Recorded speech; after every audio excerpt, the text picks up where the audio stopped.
Oke, kita akan memasuki sesi diskusi panel yang akan mendalami materi yang telah di-sharing tadi 3 panelis kami. Saya telah memiliki beberapa pertanyaan, namun saya mendorong peserta tech gathering ini untuk bertanya atau menyampaikan tantangan yang dihadapi saat ini. Nanti para panelis mungkin juga dapat bisa memberikan saran ataupun masukan atas tantangan yang terjadi.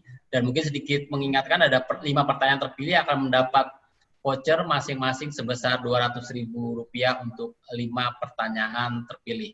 Oke, saya akan membuka diskusi panel ini ke Ibu Mevira nih Bu. Tadi Bu kan bilang bahwa saat ini saat yang tepat bagi perusahaan untuk mempercepat transformasi digital. Namun tapi kan ekonomi sekarang juga lagi terganggu tuh Bu, dan saya kebayang bahwa nanti belanja IT juga akan terganggu. Nah, pertanyaan saya apakah IDC memiliki prediksi tentang belanja IT infrastruktur di Indonesia dan bisa juga jadi penurunan apa sih area-area yang tetap menjadi fokus perusahaan Indonesia? Silakan Ibu Mevira. Oke, makasih Mas Wisnu. Mungkin kalau dari IDC kami memang setiap tahun ada IT spending ya Mas ya. Jadi kalau IT spending dari IDC itu kita ada hardware, software, services.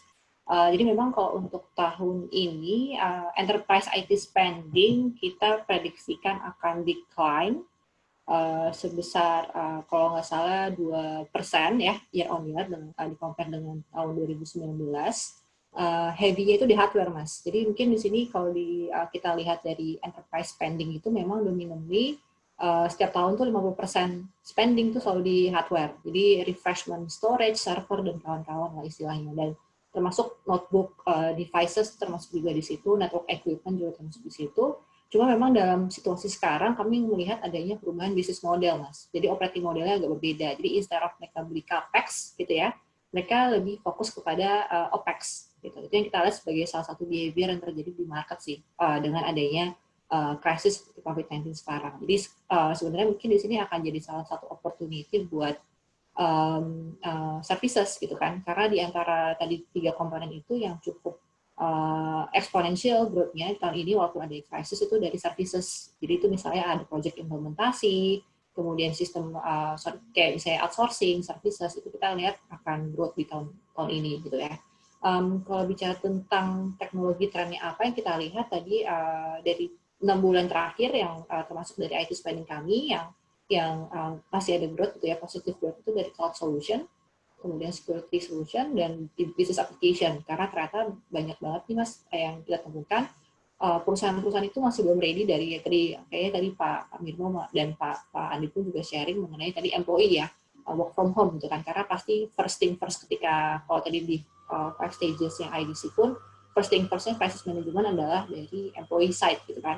Gimana bisa tetap beroperasi, dan kita lihat sekarang ternyata masih banyak perusahaan-perusahaan yang masih belum ready nih dari infrastruktur employee-nya terhadap krisis ini, bisnis continuity plan-nya nggak ada gitu kan. Jadi pertama yang kita lihat spending utamanya itu adalah dari gimana caranya untuk leverage business application, collaboration application, cloud-based solution gitu kan, yang utamanya bisa address krisis yang ada di awal-awal COVID-19 ini gitu kan.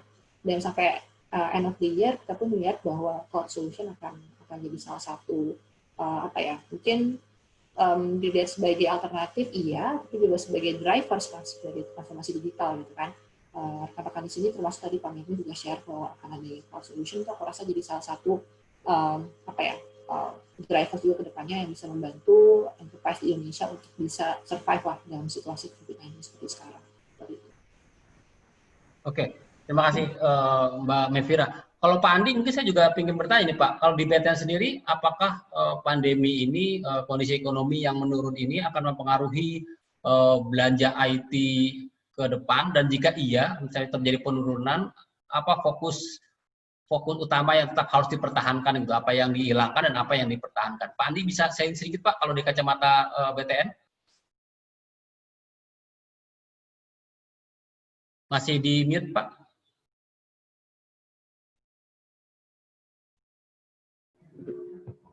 Oke, sudah.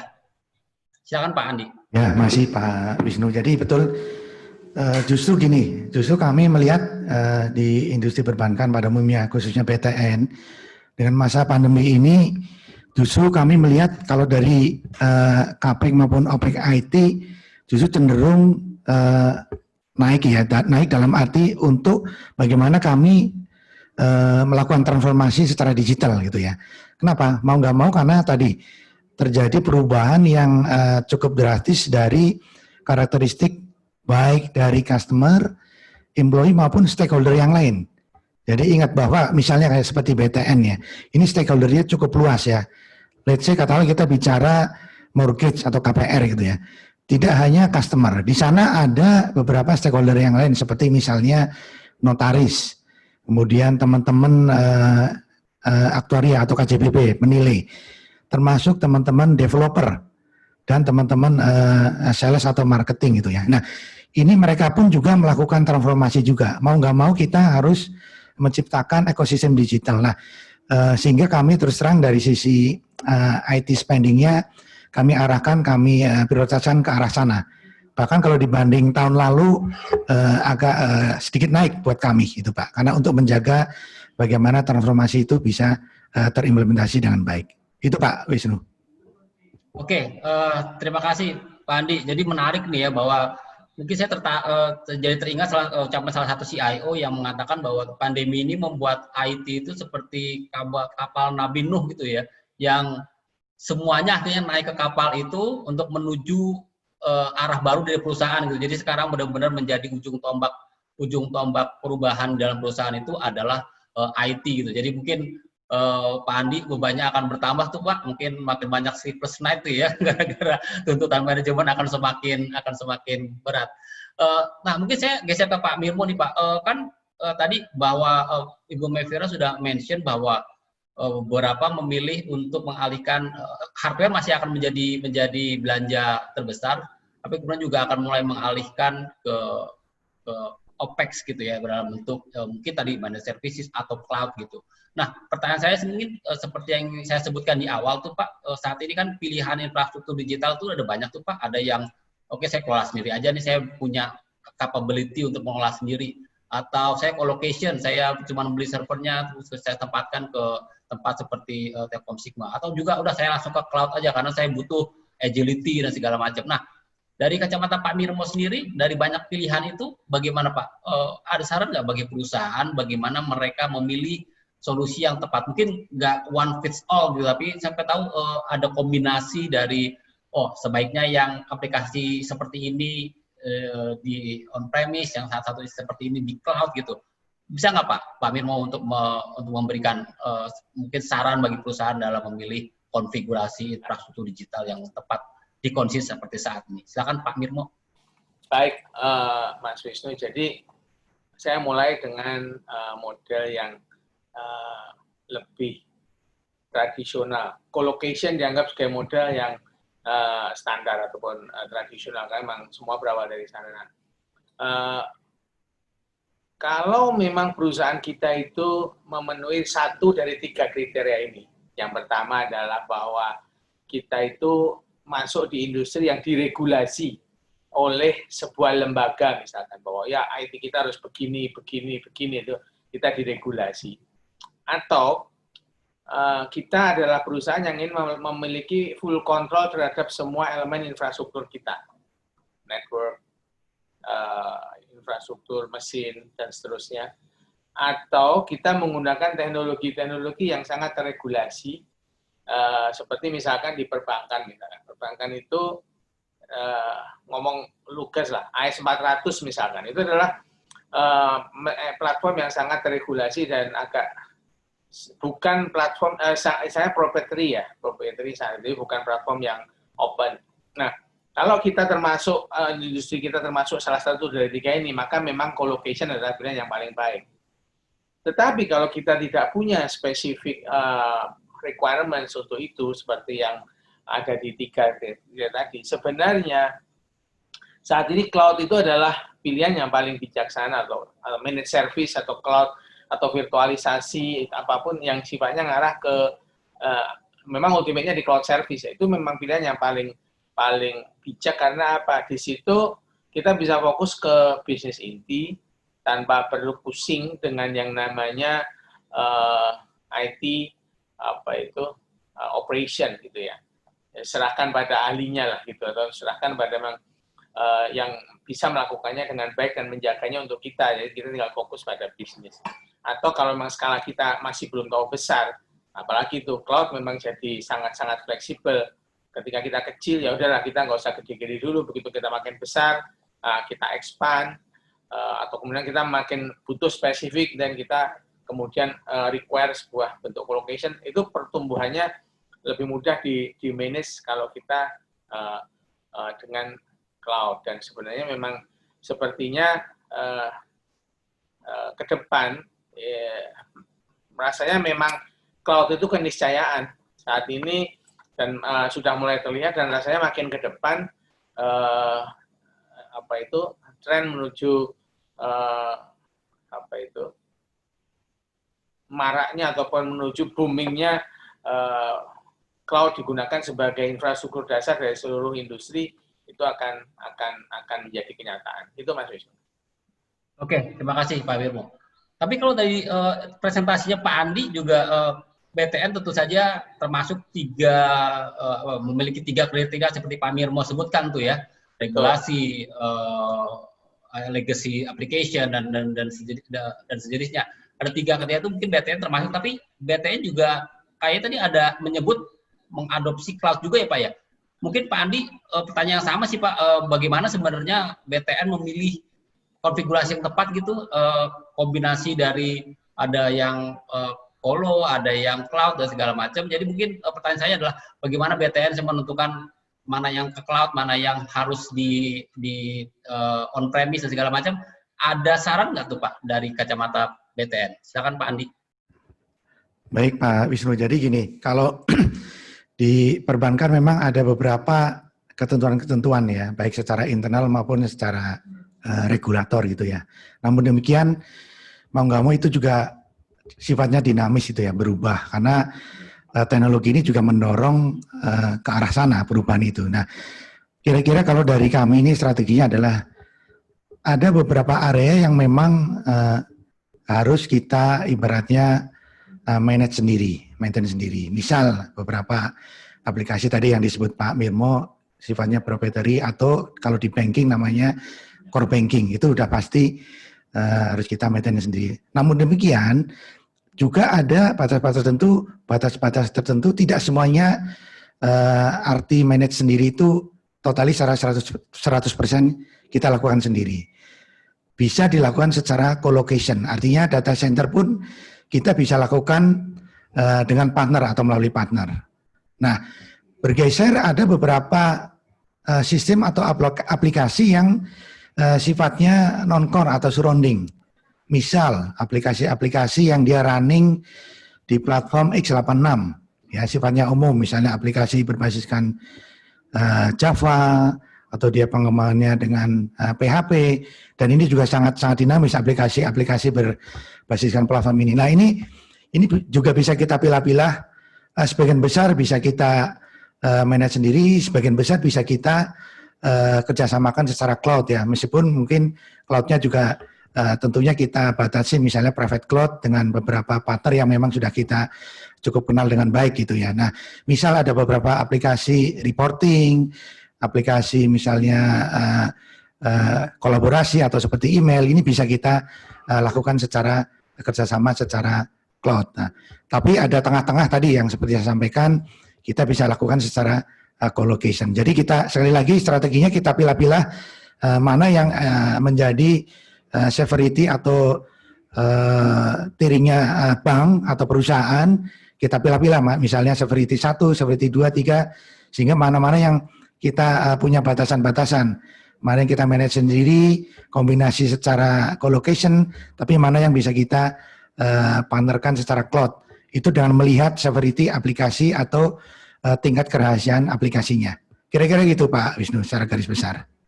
Oke, berarti tipsnya gitu Pak ya, dipilah-pilah mana yang bisa dioper, mana yang tetap dipegang sendiri gitu. Dan itu juga dinamis kali Pak ya. Maksudnya ada beberapa yang hari ini mungkin sebaiknya dipegang sendiri, tapi tahun depan mungkin juga bisa dioper keluar karena emang dinamis dan cost benefit ratio-nya juga menguntungkan kali ketika intinya bahwa ada terjadi dinamika gitu di lapangan, sehingga yang sehari ini lebih baik di on premise mungkin bulan depan lebih baik di cloud gitu kali Pak ya. Betul Pak. Jadi tadi seperti saya sampaikan, justru karena pandemi ini mendorong kedinamisan itu gitu ya. Pandemi ini membuktikan bahwa buat kami di perbankan ini mungkin tidak cukup energi atau effort untuk bisa mengelola semuanya. Sehingga ada beberapa yang tadinya katakanlah even dia masuk ke Severity 2 totalnya dikelola sendiri, sebagian atau kombinasi secara mix atau secara hibrid kita bisa kerjasamakan dengan partner gitu ya. Karena banyak sekali aplikasi-aplikasi yang berkembang di dunia perbankan gitu ya. Khususnya tadi banyak sekali kebutuhan-kebutuhan, misalnya tidak hanya customer tapi juga employee plus stakeholder tadi yang saya sebutkan tadi untuk kasus di PTN. Betul sekali lagi bahwa itu sifatnya dinamis. Oke, terima kasih. Sebelum saya beralih ke pertanyaan dari audiens, saya punya pertanyaan satu lagi nih untuk Pak Mirmo kali itu Pak. Tadi Bu Mevira maupun Pak Andi menyebut pentingnya partner gitu, pentingnya teman gitu dalam berjalan melakukan transformasi digital. Nah, dari Pak Mirmo sendiri sebagai penyedia layanan gitu sih Pak, terutama Telkom Sigma, apa sih yang bisa dilakukan Telkom Sigma dalam membantu perusahaan gitu menjadi partner yang baik itu, apa yang ditawarkan Telkom Sigma kepada perusahaan yang saat ini sedang berjuang untuk mempercepat transformasi digitalnya. Silakan Pak Mirmo. Ya. Jadi kalau dari kami kalau boleh ini jadi agak ngiklan gitu ya, tapi enggak apa-apa, bukan iklan, tapi sebenarnya kami hanya menyampaikan fakta bahwa secara infrastruktur kami sudah cukup lengkap gitu kan, artinya network sekarang tidak hanya networknya Telkom, tapi paling setidaknya ada 16 network provider yang tergabung di dalam data center Sigma. Jadi pelanggan akan memiliki fleksibilitas untuk memilih network provider pilihan mereka ataupun carrier pilihan mereka. Kalau misalkan mereka bergabung dengan Telkom Sigma. Kemudian juga prosedur-prosedur data recovery, disaster recovery plan, kemudian cyber security, semua aspek yang memastikan perlindungan data terhadap dan kontinuitas bisnis itu kami jaminkan. Sehingga nggak perlu khawatir, nggak ada ceritanya kan kalau di rumah sendiri ataupun di tempat sendiri, di kolong meja misalkan kan lampu mati ya selesai kita. Tapi kalau di Sigma nggak ada ceritanya kan, karena kan kita continuous. Nah, di atas itu kita juga menawarkan ataupun bisa membantu perusahaan untuk melakukan proses-proses digital innovation on top of infrastruktur digital yang kita punya. Jadi kita juga bisa menawarkan optimasi bisnis karena saat ini tim Sigma sudah memiliki berbagai layanan. Kalau di finansial udah nggak usah dibilang, core banking system kita kuat dan mungkin di Indonesia menjadi satu-satunya yang industri core banking nasional gitu kan, karena lawan-lawan kita kan atau kompetitor kita semuanya dari luar gitu ya.